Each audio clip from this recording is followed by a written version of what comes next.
السلام علیکم ورحمۃ اللہ وبرکاتہ۔ اعوذ باللہ من الشیطان الرجیم، بسم اللہ الرحمن الرحیم۔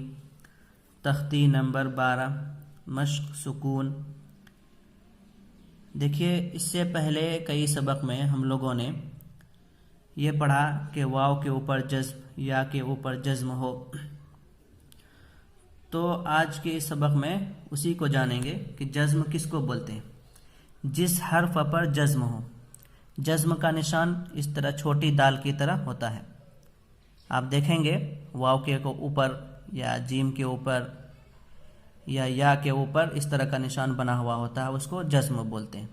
جس حرف پر جزم ہو اس کو پیچھے والے حرف سے ملا کر پڑھتے ہیں۔ جزم والے حرف کو ساکن کہتے ہیں۔ حمزہ ساکنہ کے پڑھنے میں جھٹکا ہوتا ہے۔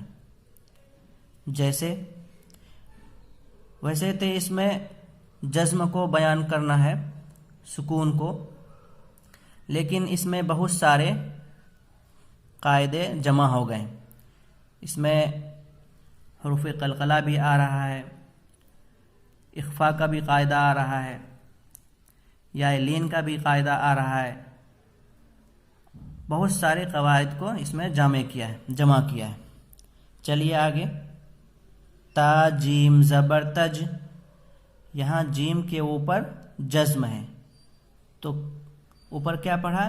جس حرف کے اوپر جزم ہو اس کو پیچھے والے حرف سے ملا کر پڑھتے ہیں۔ جیم کے اوپر جزم ہے تو اس کو پیچھے والے حرف سے ملا کر پڑھیں گے۔ تا جیم زبر تج، اور جزم والے حرف کو کیا کہتے ہیں؟ ساکن کہتے ہیں۔ تو یہاں کیا کہیں گے؟ جیم ساکن، تا جیم زبر تج۔ اور تختی نمبر 11 میں ہم لوگوں نے کیا پڑھا؟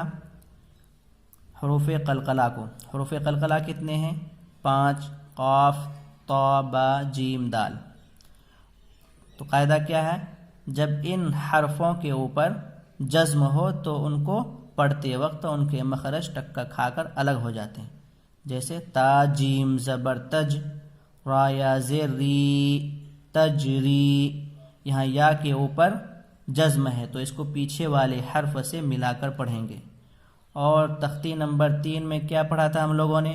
جب یا کے اوپر جزم ہو اور اس سے پہلے والے حرف کے نیچے زیر ہو تو وہاں پر یا مدہ ہوگا، اس کو تھوڑا کھینچ کر پڑھیں گے۔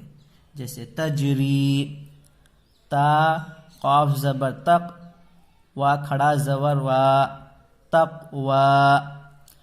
یہاں واو کو کھینچ کر پڑھیں گے، اس لیے کہ واو کے اوپر کھڑا زبر ہے، اور کھڑا زبر برابر ہوتا ہے الف مدہ کے۔ یا غین پیش یغ، نون یا زیر نی، یغنی۔ یہاں غین کے اوپر جزم ہے، اور اوپر کیا پڑھا؟ جس حرف کے اوپر جزم ہو اس کو پیچھے والے حرف سے ملا کر پڑھیں گے، اور جزم والے حرف کو ساکن کہیں گے۔ یہاں کیا ہوگا؟ غین ساکن۔ یا غین پیش یغ، نون یا زیر نی۔ نون کو کھینچ کر پڑھیں گے، اس لیے کہ یا ساکن سے پہلے نون کے نیچے کیا ہے؟ زیر ہے، تو اس کو تھوڑا کھینچ کر پڑھیں گے، اس لیے کہ یہاں پر یا مدہ ہوگا۔ نون پیش نو، شین زیر شی، نوشی۔ یہاں نون کو کھینچ کر بھی نہیں پڑھیں گے، شین کو بھی کھینچ کر نہیں پڑھیں گے، اس لیے کہ یہ دونوں کے اوپر حرکت ہے، اور حرکت کو جلدی پڑھتے ہیں۔ را تا زبر رت، نوشی رت۔ را پیش رو، فا زیر فی، روفی۔ عین تا زبر عت، رفعت۔ یا نون زبر ین، قاف زبر ق، ینق۔ دیکھیں یہاں پر اخفاء کا قاعدہ ہوگا، اس لیے کہ نون ساکن یا تنوین کے بعد حروف حلقی، حروف اخفاء میں سے کیا آ رہا ہے؟ قاف ہے، تو یہاں پر کیا ہوگا؟ اخفاء ہوگا۔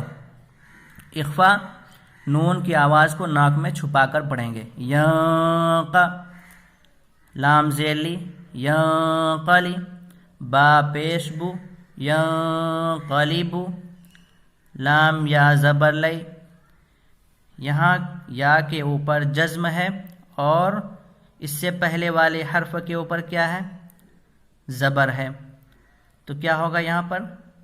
یا لین ہوگا، اس لیے کہ یا ساکن سے پہلے والے حرف کے اوپر کیا ہے؟ زبر ہے۔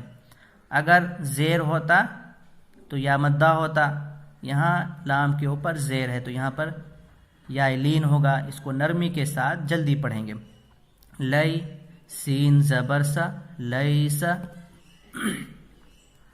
ہا پیش ہو، شین زیر شی خوشی، رات زبر رت خوشی رت، یا عین زبر یا، لام زبر ل، یعل، میم پیش مو یعلم، سین پیش سو، طا زیر طی سوطی، حا تا زبر حت سوطیحت، یا پیش یو، واو سین زبر وس یووس، یا سین کے اوپر جزم ہے اور جس حرف کے اوپر جزم ہو اس کو پیچھے والے حرف سے ملا کر پڑھیں گے، اور جس حرف کے اوپر جزم ہو اس کو ساکن کہیں گے۔ یووس، واو زیر وی یووسوی، سین پیش سو یووسوسو، یا سین پیش یس، قاف واو زبر قو یسقو، یہاں پر واو ساکن ہے، واو کے اوپر جزم ہے تو واو ساکن بولیں گے، کیونکہ جس حرف کے اوپر جزم ہو اس کو کیا بولتے ہیں؟ ساکن۔ تو اس سے پہلے والے حرف کے اوپر کیا ہے؟ زبر ہے، تو واو ساکن سے پہلے والے حرف کے اوپر اگر زبر ہو تو وہاں پر واو لین ہوگا، اور اس کو نرمی کے ساتھ جلدی ادا کریں گے، جیسے قاف واو زبر قو یسقو، نون زبر ن یسقون۔ تو اس سبق میں ہم لوگوں نے کیا پڑھا؟ جزم کو، جس حرف کے اوپر جزم ہو اس کو پیچھے والے حرف سے ملا کر پڑھیں گے، اور جزم والے حرف کو کیا بولتے ہیں؟ ساکن۔ تو ایک قاعدہ ابھی رہ گیا ہے، حمزہ ساکنہ کے پڑھنے میں جھٹکا ہوتا ہے، جس کا آگے انتظار کرتے ہیں۔ السلام علیکم۔